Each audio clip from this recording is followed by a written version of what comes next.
पितृपक्ष श्राद्ध एक पौराणिक कहानी।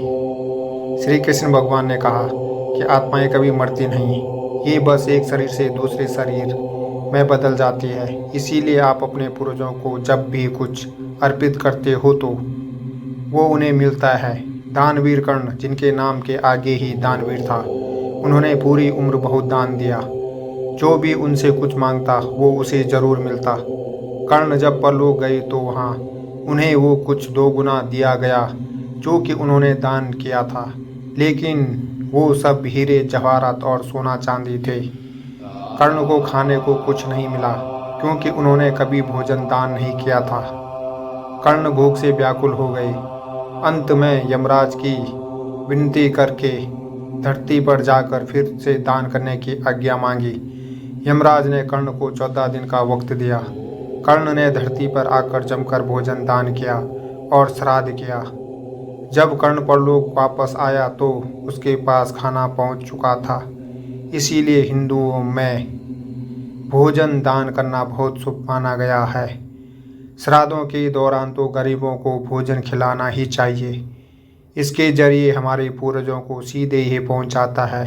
कहा जाता है कि इन दिनों यमराज की आज्ञा से आत्माएं पृथ्वी पर आती है और अपने वंशजों की ओर से अर्पित किए गए भोजन का भोग करती है। पितृपक्ष। एक बार 2 भाई थे, जोगे और भोगे। जोगे अमीर था और भोगे गरीब। एक बार श्राद्ध का वक्त था तो अमीर भाई की पत्नी ने उससे श्राद्ध करने को कहा, लेकिन वो इसे व्यर्थ की बात मानकर टालता रहा। ऐसा करने पर अमीर भाई की पत्नी ने सोचा, अगर श्राद्ध नहीं किया तो लोग बातें बनाएंगे। इसके लिए ऐसा करती हूँ कि अपने मायके वालों को दावत पर बुलाकर अपनी शान दिखाऊंगी। वही अमीर भाई की पत्नी ने श्राद्ध पर मदद करने के लिए गरीब भाई भोगे की पत्नी को बुला लिया।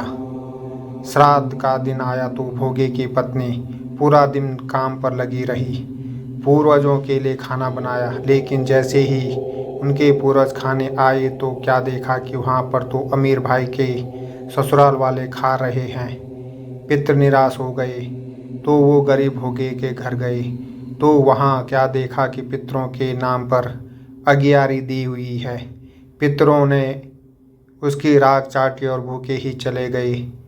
सबने आपस में बात की और कहा कि अगर भोगे अमीर होता तो उन्हें भूखा नहीं रहना पड़ता। पितरों को उस पर दया आई और उन्होंने कहा कि भोगे के घर धन आ जाए। शाम हो गई। गरीब भोगे के बच्चे खाना मांगने लगे, लेकिन उनके घर में कुछ नहीं था।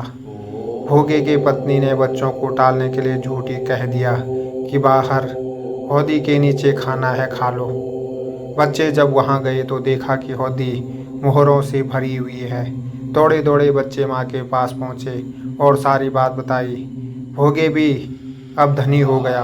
अगले साल जब पितृपक्ष आया तो उसने अच्छे से श्राद्ध मनाया, 56 तरह के भोग लगाए और ब्राह्मणों को भोजन कराया।